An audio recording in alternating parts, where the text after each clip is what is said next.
Okay, welcome to Short Sales Explained. The whole reason we did this class is because with the market changing the way it is, anyone who purchased in the last 4 years cannot sell for what their house is worth. So even looking online and on the MLS, there are more and more houses that are being listed as short sales. So we need to understand what the process is, not just for a buyer side, but also when someone calls us and says, hey, I need to list my house, but and it's not worth what they paid for it. A lot of times we're telling people, well, you'll just have to put it in management. But sometimes we have people who can't afford 2 mortgage payments, can't afford to take a loss, because even in the world of property management, just like home prices have gone down, rental prices are dropping, and they're continuing to do so. So we're going to have more and more sellers and more owners being in this predicament of, how do I get out from under this house? And really their only way to do that is to short sale. Short sale is one step prior to foreclosure. And so, and it's got a lot of tricks to it. So it's not like, and honestly, short sale is a misnomer, because people think, oh, short sale, I can buy it faster. But no, it means you're short on funds to sell the house. So, and it's actually a longer process. And we're going to kind of talk about what that process is. And I'm kind of going to go through this like I would go through it with a seller, because they're the ones who really need to understand everything. But then I'll talk about how it goes with the buyers too. Now, first of all, I'm going to start with this. It is very important. I just made this mistake on the short sale that we had on Phoenix Drive, and it is very important for you to get their last mortgage statement. The reason for that is you need to see what their current balance due is. Another agent with Coldwell Banker, I'm talking with her to try to help her clients with a short sale. And when she asked, I told them, I was like, you need to ask for their mortgage statement. All of a sudden, she gets this mortgage statement and they're $9,000 behind. That means they've already missed multiple payments. And when they start this short sale process, it is going to flag them for foreclosure. That is what just happened on Phoenix Drive. Phoenix Drive, I did not ask. I asked him personally. Like I said, hey, are you behind on your payments? And he said no. And I took that as their word, because in a short sale, you have to be behind 1 month. Okay, so payments are due on the 1st, they're late by the 15th. On the 16th, they can go ahead and file for the short sale. They can request the information from their bank. But if they're multiple months behind, then that is going to signal to the bank that they need to start foreclosure. So, when you're talking to your sellers, so that's the first part. You need to get a copy of their most recent mortgage statement, because you need to know where we're at in the process. So when we're talking with sellers about short sales, we need to figure out the right. Is it going in and out? Okay. So I can see it kind of on the screen when it does that. So when you're talking to your sellers, I'm going to go back. Step one is to assess if this is the right thing for them. And what you have to do is ask them questions. One, you have to know what is their next step? What is their plan once this house sells? Because if they say, well, I'm going to buy a house in my next duty station or whatever, you can't be behind on your mortgage payment and buy another house for a year. If you miss one mortgage payment or if you're late on one mortgage payment, then you can't buy something else for a year. So if that's their game plan, then you need to know that and you need to tell them that. Because in order to start a short sale, you have to show that you are experiencing a financial hardship. That means you can't afford your house. So sellers need to understand it doesn't matter if you're going foreclosure or if you're going short sale, we are about to affect your credit. And then they need to make that decision. If they are someone who has exceptional credit, then they've got to figure something else out. Now, in no way am I a proponent for short sales.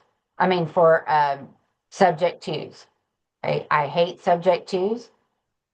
However, if your client says to you, I don't want a foreclosure, I don't want to miss a payment, but I can't afford my payments, you need to breach that subject with them about subject twos. But you need to be able to explain them. And if you don't know how to explain subject twos, on the Always Hear Properties YouTube channel, there are 2 videos about subject twos. One in which I voice very strongly how much I hate them, but I do explain why. Okay. But those are the 2 factors that you have to assess if a short sale is right for them. Figuring out what their next game is, like what their next step is, and then they have to have a financial hardship, which in lender world means that they have missed a payment. Then the second thing is you have to collect all the necessary documents. Now, this is not something that we collect, but we have to get with our sellers and let them know these are the things you need to have for your lender's short sale. So once they have said that they've got this financial hardship and once they've missed a payment, they're going to need to contact their lending institution. And every single one is different. A lot of them, though, pretty much all of them, will say, we will send you a short sale packet. They need to tell them, I am already working with a real estate agent, and give them our information. Because that lender normally, there's always exceptions, but normally that lender will send the real estate agent a packet that we have to do. One of the things that is going to be in that packet that the seller has to do is they're going to have a hardship letter. This is a letter that they have to write that explains why they can't afford this house anymore. They're going to have to show proof of income, tax returns, things like that. And a lot of times when a lender sees this, they are going to try to get them to do something else. Like they're going to try to get them to do what's called a loan modification, which is basically refinancing their loan, or they're going to try to get them to do a loan modification where they'll take like 4 months of payments and say, okay, you're not going to have to make a house payment for 4 months, and we are going to add that to the end of the loan. Okay, so they're going to try that because the lender is going to try to do whatever they can to not go into short sale. Okay, because they don't want to do that. Plus, if they do a loan modification, either form, the lender makes more money. So they like that. So they'll need their hardship letter, they'll need their proof of income, they're going to need a mortgage statement, which is funny to me that they have to have a mortgage statement when they're talking to the mortgage company. I'm thinking they should have that information, but whatever. Then what they're going to also have to provide, and this is something that sometimes they ask the listing agent, but sometimes they ask the buyer. In our Phoenix case, they asked the buyer for the next couple of information, but in the case that we're dealing with now in Cove on settlement, they've asked the listing agent for it. So it just depends on your lender on who they ask information from. But the seller will have to provide a signed copy of the listing agreement. And in that listing agreement, there has to be a reference to it being a short sale, whether it's in like special provisions or somewhere. They have to make a representation of the listing agreement, of the short sale. And then the other thing is the lender is going to send them an authorization form. And this authorization form basically allows the lender to talk to the real estate agent on their behalf. So, and when a lender reaches out to you as the listing agent, when the lender reaches out, they're going to ask you for your CMA. They want to see not just how did you get to that price? Okay, because when it's a short sale, it's not like a foreclosure. It has to be at market value. So you have to be able to prove how you priced that property, and did you price that property according to market value?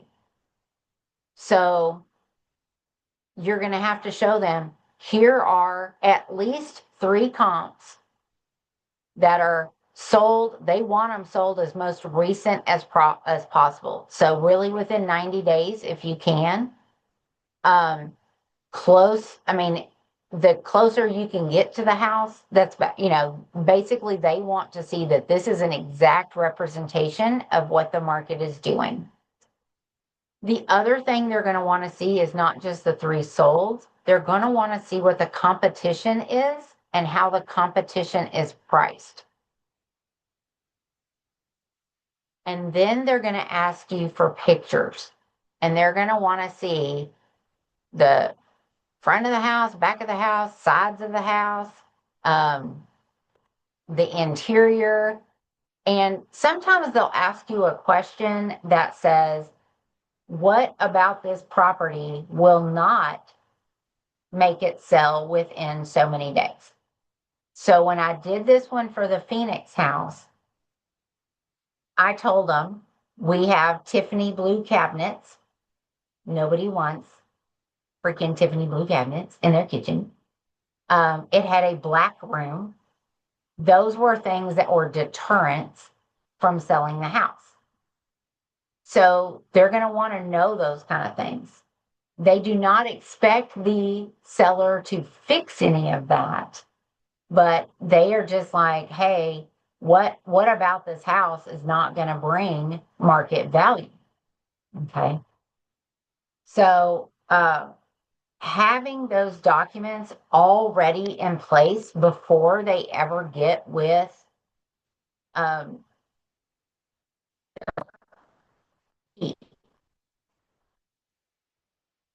I back?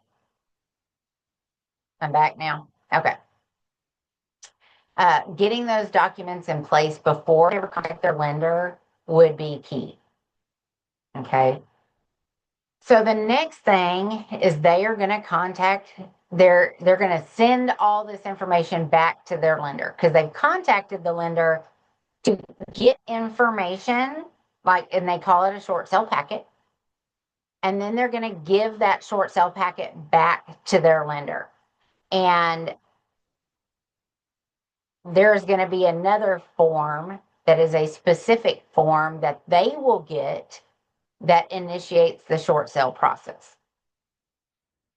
It is very important that the seller understands that this is stuff that happens. Life happens to people.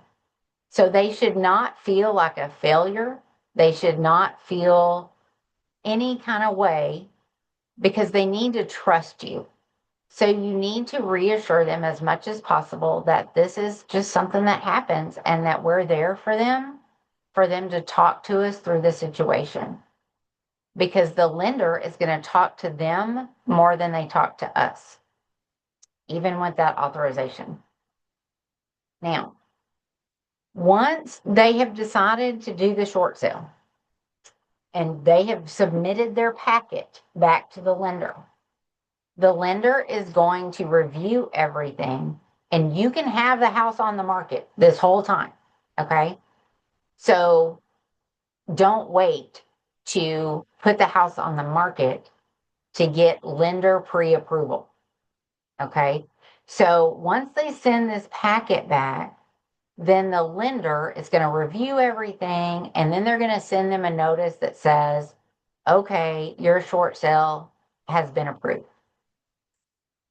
Sometimes the lender will send an appraiser out there.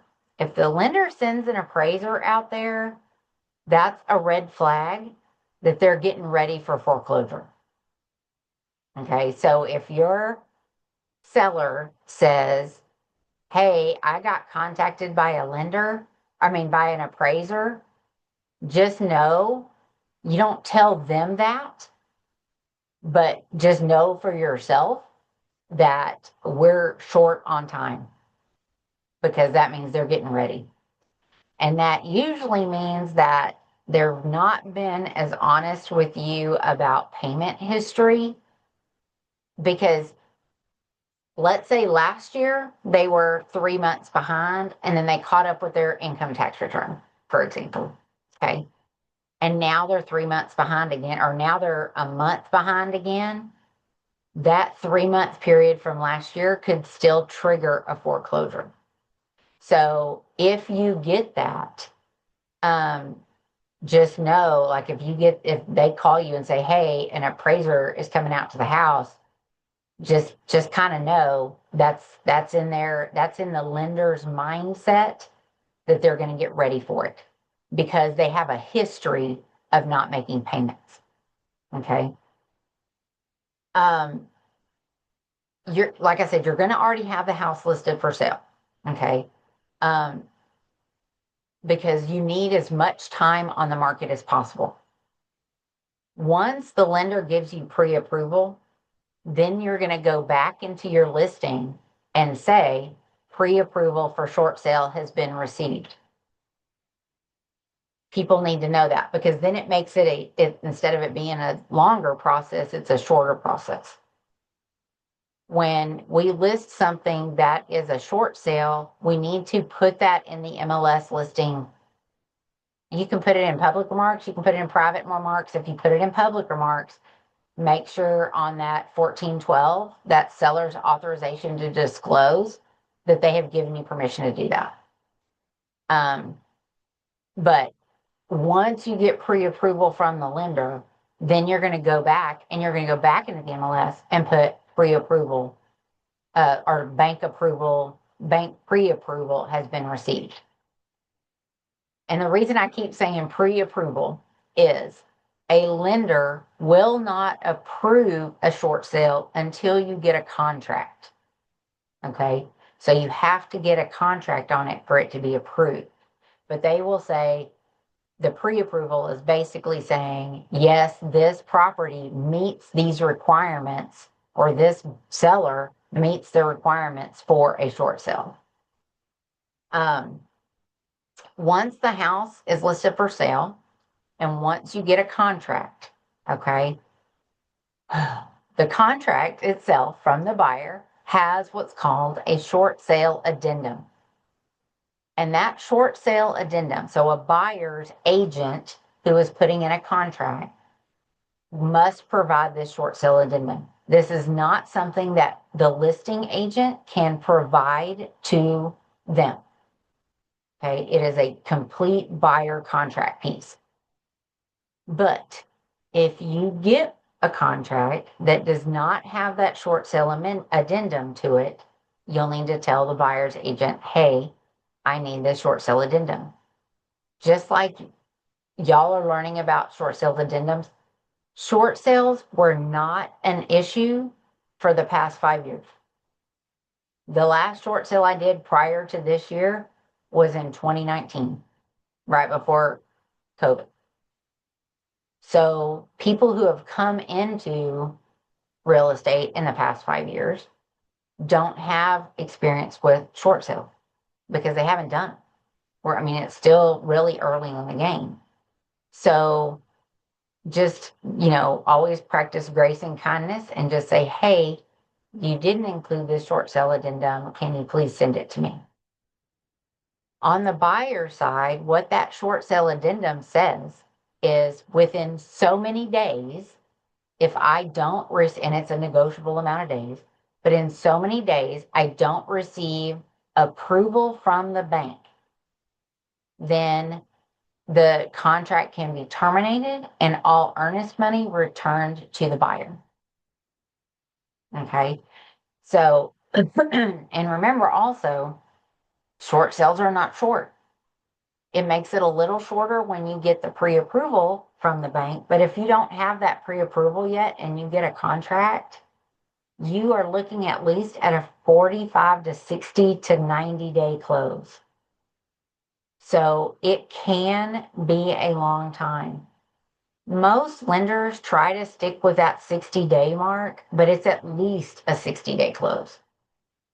If you have the pre-approval and it's a responsive bank, then you can get it a lot quicker, but not sooner than 45 days. Okay, that's going to be the thing.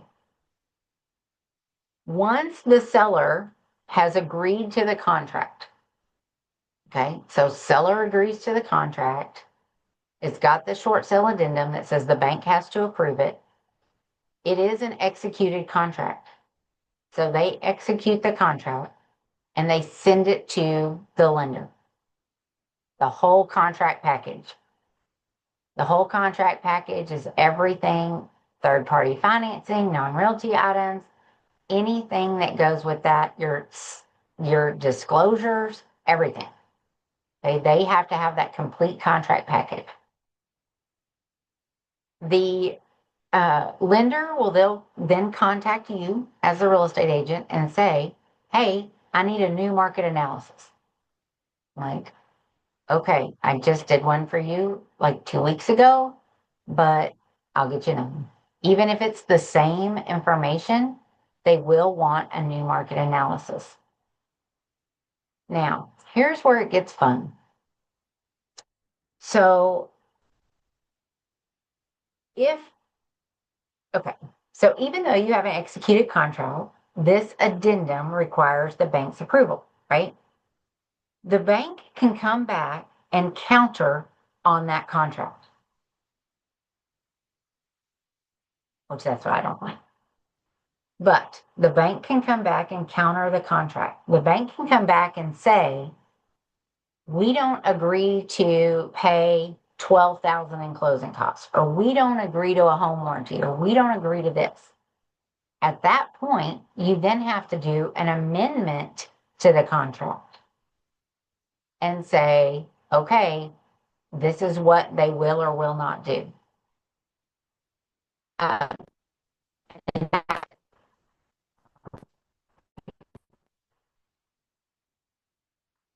So then that is for the bank, for the buyer to then decide if they want to accept the new terms or not. If they do not accept the new terms, then it is terminated. They get their earnest money back. So a buyer is completely protected throughout the entire transaction, short sale transaction. So they'll still have an option period for repairs. The buyer will still have all of that kind of stuff. The seller can still make repairs if they want. But a buyer is completely protected if the bank doesn't agree to any of the terms of the executed contract. Okay?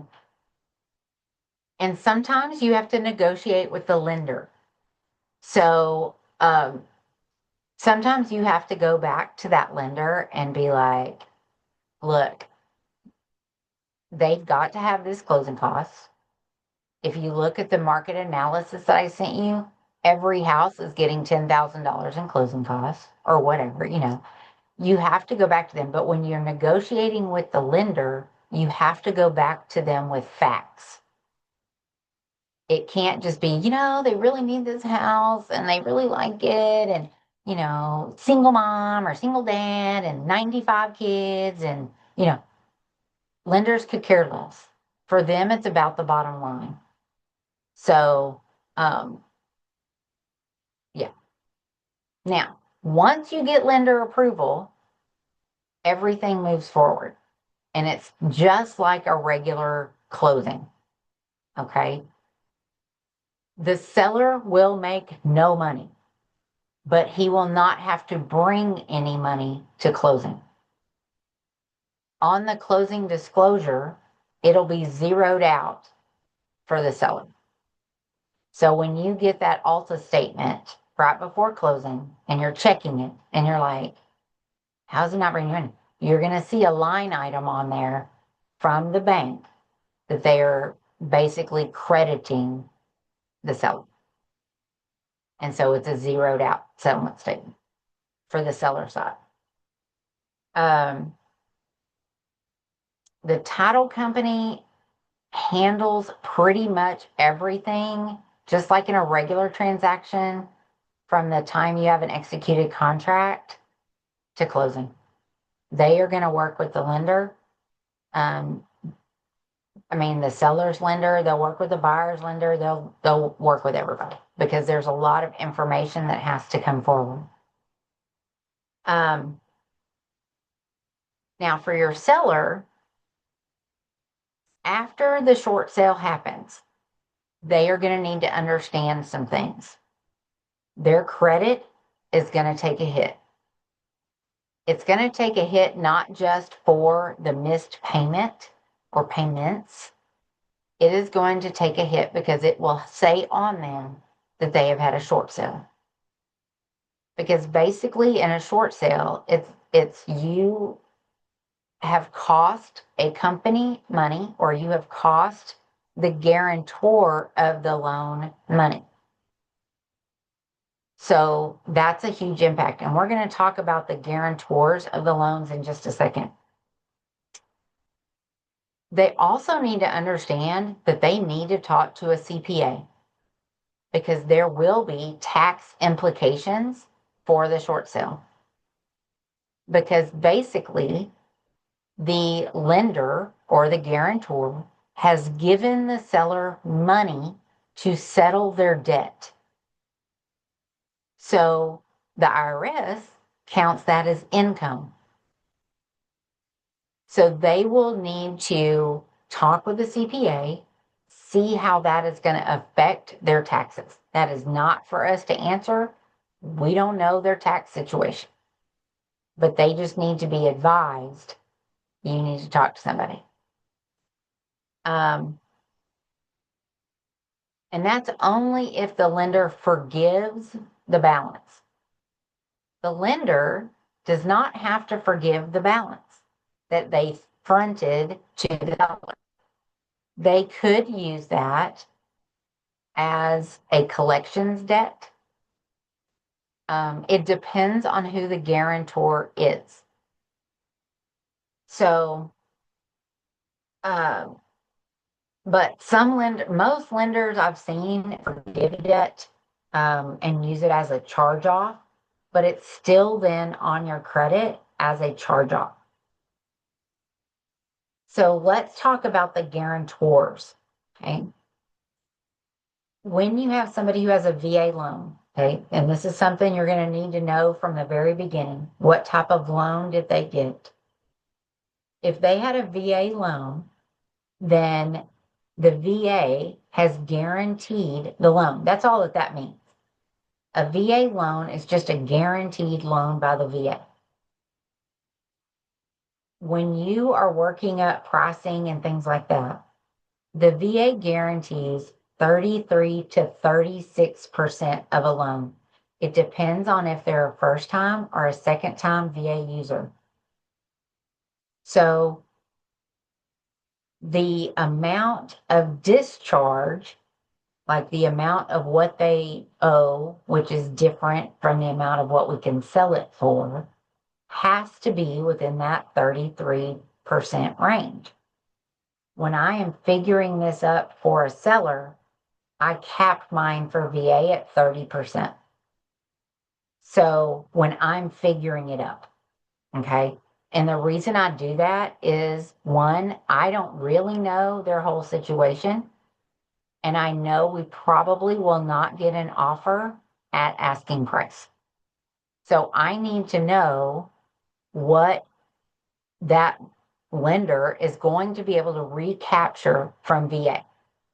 Now, if the lender recaptures that 33% from the guarantor, which is VA, then there is nothing to charge off. Then there is no deficiency left on the account because the guarantor has paid the lender that amount. So the lender is essentially not out any money. Now, for your VA buyers, what that means is when they do a short sale, they cannot use any remaining eligibility on their VA for at least 2 years. Depending on how much of a percentage that they used on the short sale, depends on if it's longer than that. But the minimum amount of time is 2 years, which is kind of, but now conventional loans, if you have somebody who foreclose or who goes short sale on a conventional loan, it will be a deficiency and a debt to the seller because there is no, unless you put down less than 20%, you don't have mortgage insurance. And on a conventional loan, you only have mortgage insurance until it stops. So, for example, on my house, I bought my house 5% down, and I have a conventional loan, bought it 5% down. So, conventional loan, until you hit your 20% equity mark, you have to pay mortgage insurance. So, that's usually 7 years. They figure at 7 years, then you should be good. But so if I would have needed a short sale prior to the 7 years, then that mortgage insurance that I had, that's what it is. They're my guarantor against foreclosure. FHA, you have mortgage insurance for the life of the loan because they think FHA people are a high risk. That's fine. Let them think that. I don't care. But that guarantor, so FHA is a lot like VA, except for they don't have a percentage because they are paying for the life of the loan every month. So it's very important that you know, especially on VA, what they're what they're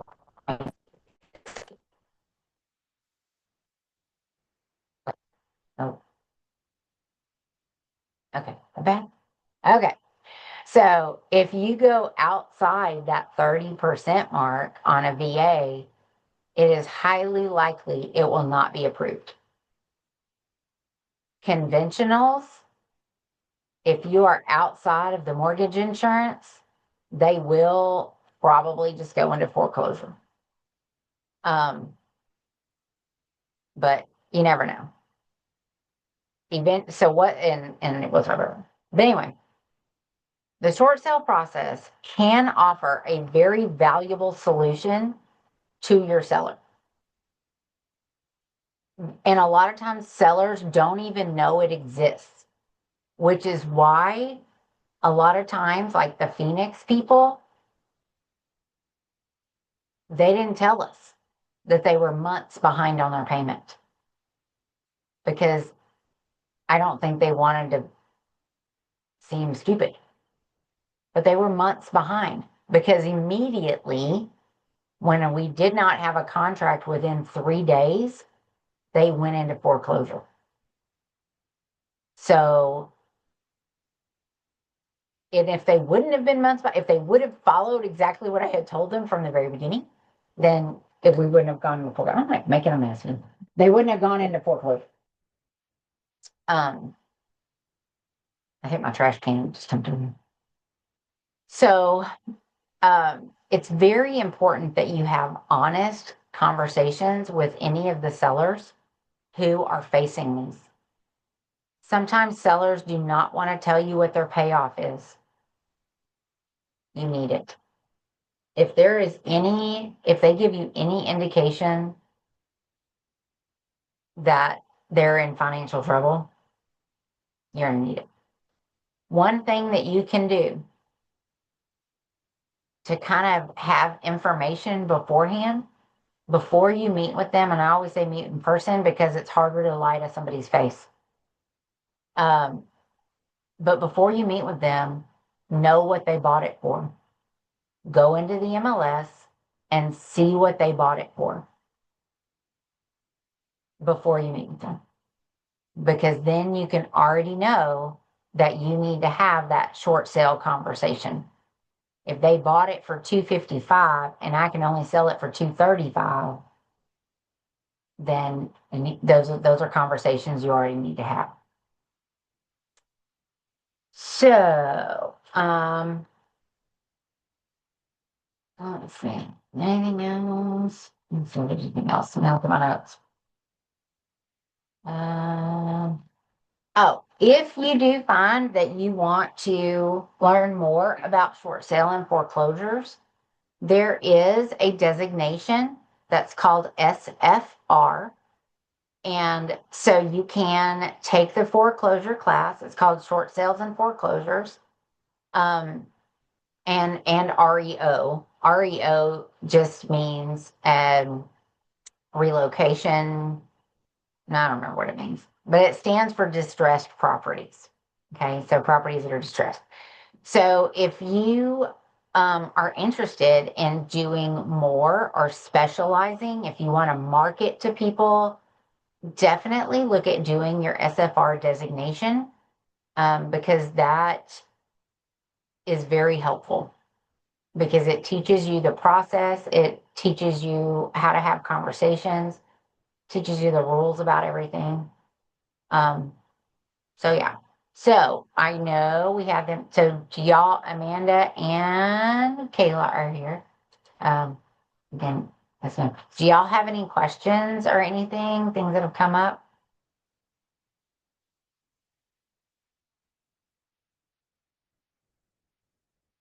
It's like, what is the? Okay, go ahead after.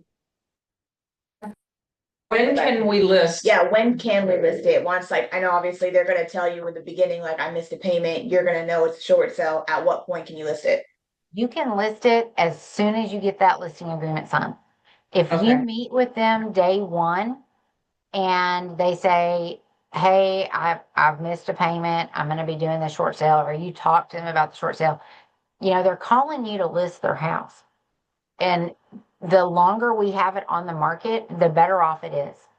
If we know that it's going to be a short sale, right? Whether bank approved or not, if we know it's going to be, then we can list it and we can tell even if we get a contract before the bank has ever come back with a pre-approval, we can list it, we can get a contract, and we can say, you need to put in a short sale addendum because we are selling it for less than what it's worth.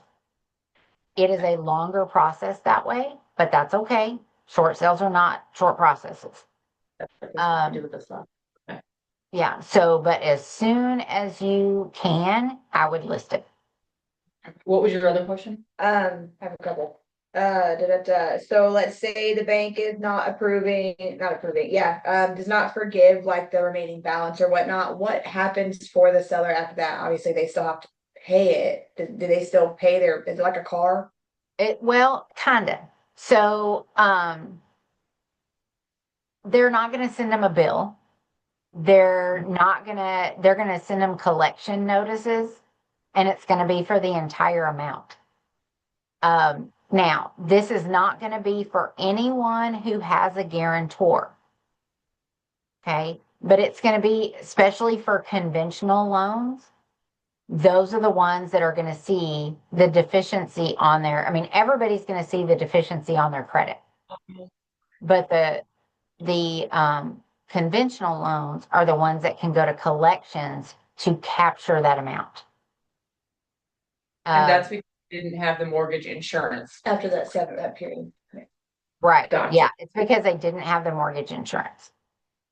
And one of the weird things about mortgage insurance is a lot of people who did conventional loans prior to COVID, when home values substantially increased, a lot of people, like, I'll just tell me, because me and all my neighbors are the same way.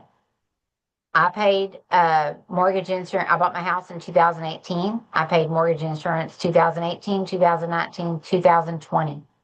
In 2020, at the very end of 2020, my home value, like what I could sell it for, because the market was so crazy, was stupid high. So I petitioned, I sent a letter to my lender and I said, I request a reevaluation of my property based on what it's worth.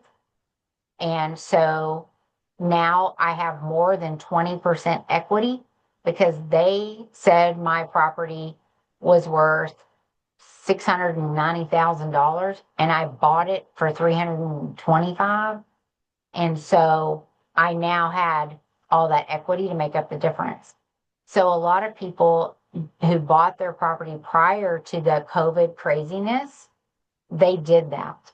So they have their 20% equity. And so even though the market has come back down and there is no way I could sell my property for that amount, like minus $200,000, I still don't have to go back and pay mortgage insurance.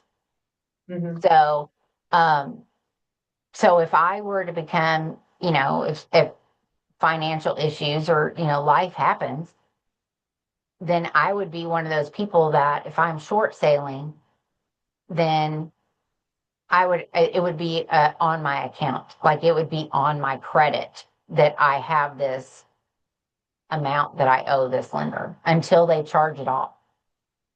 So, and then it's still on there, even with the charge off. Did you have? No, Okay. that mine was just that one, and then I just remembered that she had already. I already knew what she was talking about. So let's say you get your mortgage statement from your seller and obviously it doesn't match what they actually told you. How should that conversation go? So, like, are you saying, like, they told you? Honest. Yeah, I'm not- like your exit with Phoenix, like if you had gotten that statement before, what would you have said? Yeah. How would you have tackled that? So it's so funny that you asked that. So that's exactly what I've been talking with this Caldwell Banker agent about, because she listed the property based on this verbal of this is how much I owe, right? And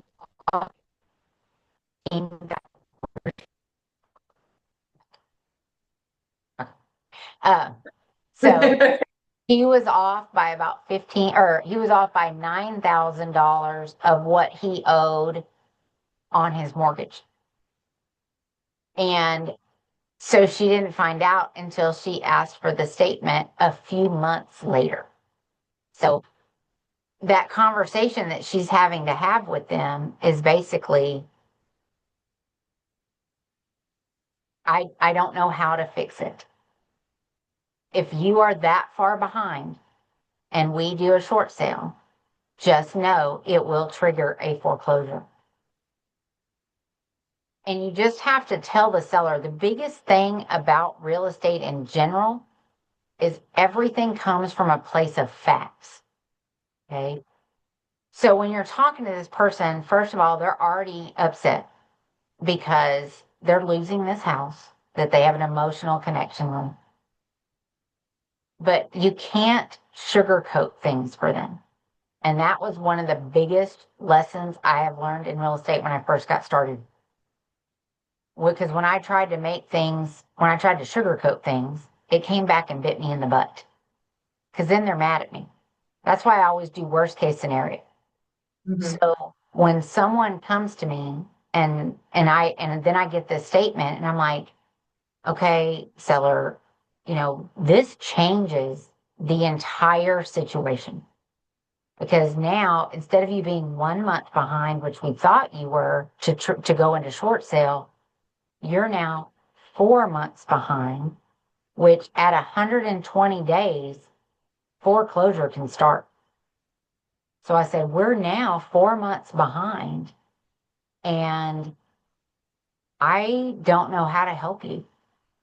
We can try to continue with this short sale, but I need you to know and to let me know the minute you get your foreclosure notice. Because I need to know when that happens. Because if you are 4 months behind, which is what your statement says, we're going into foreclosure. Okay. And it's just literally that simple.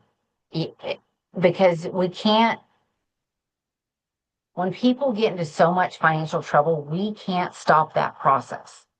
It's not like we can get an injunction against going into foreclosure. It's not, once that starts, it started. Snowball going downhill. Yeah. Right. Okay.